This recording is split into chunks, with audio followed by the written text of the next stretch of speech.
Man United 0, Newcastle 0. Another bad result for Erik ten Hag. Man United don't look very good, they're very, very medium. This is how they lined up against Newcastle.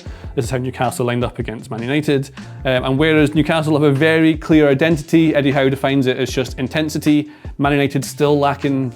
You don't really see what this Ten Hag team is trying to become. It's still very much a Solskjaer team, but the real problem I think they've got now is they are struggling to create decent chances against teams who defend well against them, as you would have, but they've got a real creative problem. And you can see it in the table. Their goal difference is -2. It's a Man United team with a goal difference of -2.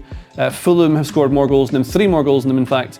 And a lot of the problem comes down to players know what Antony and Sancho are going to do in the final third. And what kept happening in this game, we'll try and look at it a little bit, is that the ball would end up with one of these two lads here. Antony only has a left foot. I don't think I've ever seen him use his right foot. I don't think I'm exaggerating. I don't think he's ever used his right foot in a game I've watched. And when he gets here, it causes a couple of problems. So the first thing is that when he gets this position, he can't cross it with his right round like this. And that's the kind of angle you want there, so you can get a striker coming in to attack it. He can do that angle, if he plays it on the outside of his left foot. But everyone knows he's going to use the outside of his left foot. That's all he does. So Bayern can get tight to him, just make sure he blocks that angle. If you look down at your own legs now and you look, like if I was a defender defending me now, if I use my right foot, I've got a little bit of an advantage against him. But if it's my left and it's not going to work as well. It works sometimes. Anyway, that's what Antony does, but normally what he does is realise this is a bad idea, and so instead he passes back. You'll have Fernandes here or something like that, maybe Casemiro's pushed up to help out. Then the ball just keeps getting circulated around, goes out to the wide areas here. Sancho, same sort of problem, doesn't really use his left foot, so the cross angle has to be more like this. So if Antony doesn't do it like this side, he goes back here and either runs inside to shoot from this sort of position like that, or more normally he goes here and then hooks the ball in at this angle. And then we've got big defenders like Botman and Schär in the box, they can head it away. We've got Ronaldo, who's trying to get in the end of it to finish. And Ronaldo was substituted in this game, didn't really do an awful lot, scored an offside goal, that counts. He's offside an awful lot, Ronaldo. There's a few times where he's timed his run poorly. He's standing in front of the defensive line, you can clearly see it. He should know better. Then before the game, actually, the TV broadcast that I definitely was not watching with Rafa Benitez was on it, and he was talking about Ronaldo, saying that what he likes to do is play with another striker. He doesn't like to be the main striker, and you see it, he's often floating around at the edge of the box or just dropping in and out, because what he does really well is time his runs to get in to finish a move at the right time. But the thing is, he's not getting the service that he'd want to be able to score, so sure enough, he's not playing amazingly, he's not pressing with any sort of intensity, but he knows when to be in the right place at the right time. But doesn't matter how good Ronaldo is at poaching and finishing moves off, he's not helping the team force the ball to be cleared so they can recycle possession, and he's not getting chances because Antony's not putting in the balls that you want. Sancho's not really able to do it as well. Sancho he played well in this game, but he'd start here, he would drive towards the defender, and then he'd have to try and start combining. And one of the advantages he had in this game, Sancho, and one of the reasons I think he played so well, is that he had Fred in this game rather than Eriksen. Eriksen tends to sit a bit deeper and try and dictate from around here, but Fred was underlapping and getting right into the final line, so you'd have him here, and Sancho was using that to help with little 1-2s and trying to get in behind. So Fred's a good little addition there, even though, I mean, again, we know how good Fred is. He's all right. He's absolutely fine. It's Fred. So what we saw from United was that they're trying to build from the back.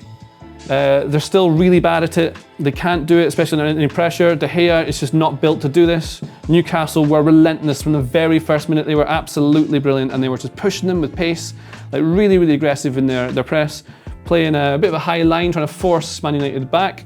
And what you did have as well for United in response to that was Antony was tracking back a lot to help out Diogo Dalot, and he needs it because his passing is so poor. He gave the ball away a lot of times in this match. Sancho's coming back to help as well. And you've got good old Fred, Fernandes as well, and then you've got Ronaldo. But they're playing this high line, pushing them back, and it's just all about trying to win the ball back, force United into clearing the ball, and they often would. So this is how they start the goal kicks. The ball goes wide to one of these guys, immediately shown one way, he's got to find the pass. It's normally going to be Fred drops in here, comes in here, he's pressed immediately, he's got to go wide with it, and then he'll push up on Sancho, and they just keep them in, and they keep going back, and they can't get out, and then De Gea clears. They played through the press a couple of times, and they will get better at it over time under Ten Hag, but this team is still not very good at that. And where we saw like United's problem in the creative part of the team in the final third, like Newcastle were pushing them back, but they were dropping into a block to deny them chances, because they knew that if they keep the ball wide and block the middle, it would just keep going from side to side all the way through the match, and that's what happened. Whereas Newcastle, very clear game plan, it was to be intense and unsettle United by going at them and making them feel not welcome on their own pitch.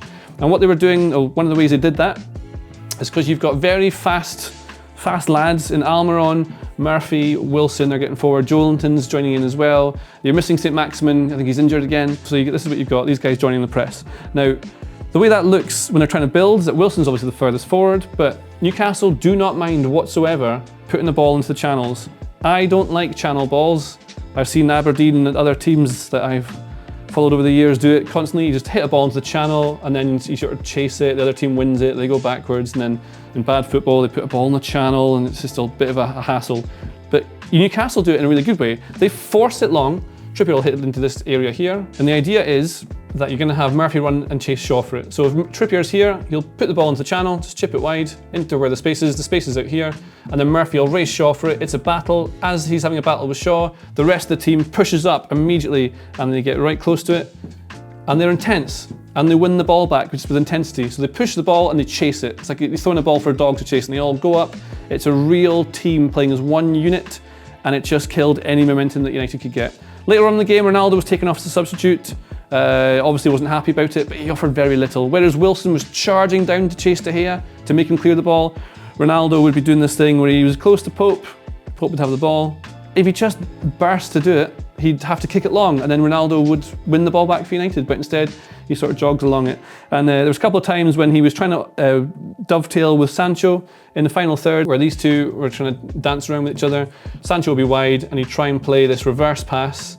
So he'd come like this, so he can try and play a pass in for Ronaldo, so Ronaldo can make this run maybe in behind down to the line, but either Sancho's overhitting them or Ronaldo's just not quick enough to accelerate to get on the end of it, and they're losing chances in this final third. So a bad game for Ronaldo, but he's not getting the chances that he needs. Antony completely found out, I think, he's only got 1 foot, is becoming a problem because you can easily deal with him. He's so good, Antony, with the ball, that he is able to go past players and cause a bit of hassle. And when Dan Burn was on the yellow card, that was a problem, because later on in the game, when Newcastle were playing their high line, what you found was Antony was beating him for pace, and that's when he was getting in. But as you see in the game, if you watch highlights of this, you'll notice that as Antony gets in behind Burn, he gets to this sort of position here, they're on the break, they've got Ronaldo waiting for a cross, you've got Sancho at the back post, maybe Fred's joining in, Fernandes is here. All he's got to do is play his right foot and put it along the ball, along the box like this with his right foot. Instead, he uses his left, and the way he's running so fast. Try and run really fast and then do it at the outside of your other foot. It doesn't make sense. You have to use the inside of your foot because it's natural to go. If you're using the outside of your foot, it just doesn't make sense. And the ball's then not going where it's supposed to. Rather than curling around like this for a chance to score, he's just sort of punting it in this, and it's easy to block. So big problems in the creative section of the pitch for United there. But United's identity lacking still. Newcastle's very clearly intense, and they were very unlucky not to score. They were causing constant problems for United throughout. Really impressive team performance from them. I mean, the problem that United had was not many options on the bench. Rashford was the only substitute that Ten Hag made in the day. Came on, almost scored a winner, as you often see at Old Trafford. I think Casemiro puts the ball into the box and he heads just wide in the final part of the game. But the game was played very much with Newcastle controlling it. They were the better team for long sections. United were better in the second half, but still lacking that identity they've been looking for under Ten Hag. It still very much looks like that Solskjaer team we talked about many times, hit on the counter-attack. It'll get better probably, but there's a lot of very expensive, very talented individual players who are still not making this look like a very good team. Whereas Newcastle, opposite story. And that's what we saw in Man United 0, Newcastle 0. Problems for Ten Hag, -2 goal difference. And if you like goal differences, subscribe to the channel please, help us grow, yeah. And you'll learn all about all the goal differences that have ever happened in time. Yes. If you like this video, please consider subscribing to the channel. The Athletic is home to some of the world's best sports journalists, including David Ornstein, Daniel Taylor, Ollie Kay, Amy Lawrence and Rafa Honigstein. There are journalists dedicated to each Premier League team, so every fan gets the coverage they deserve, not just the big clubs. And you can try it for free now for 30 days. See the link in the description.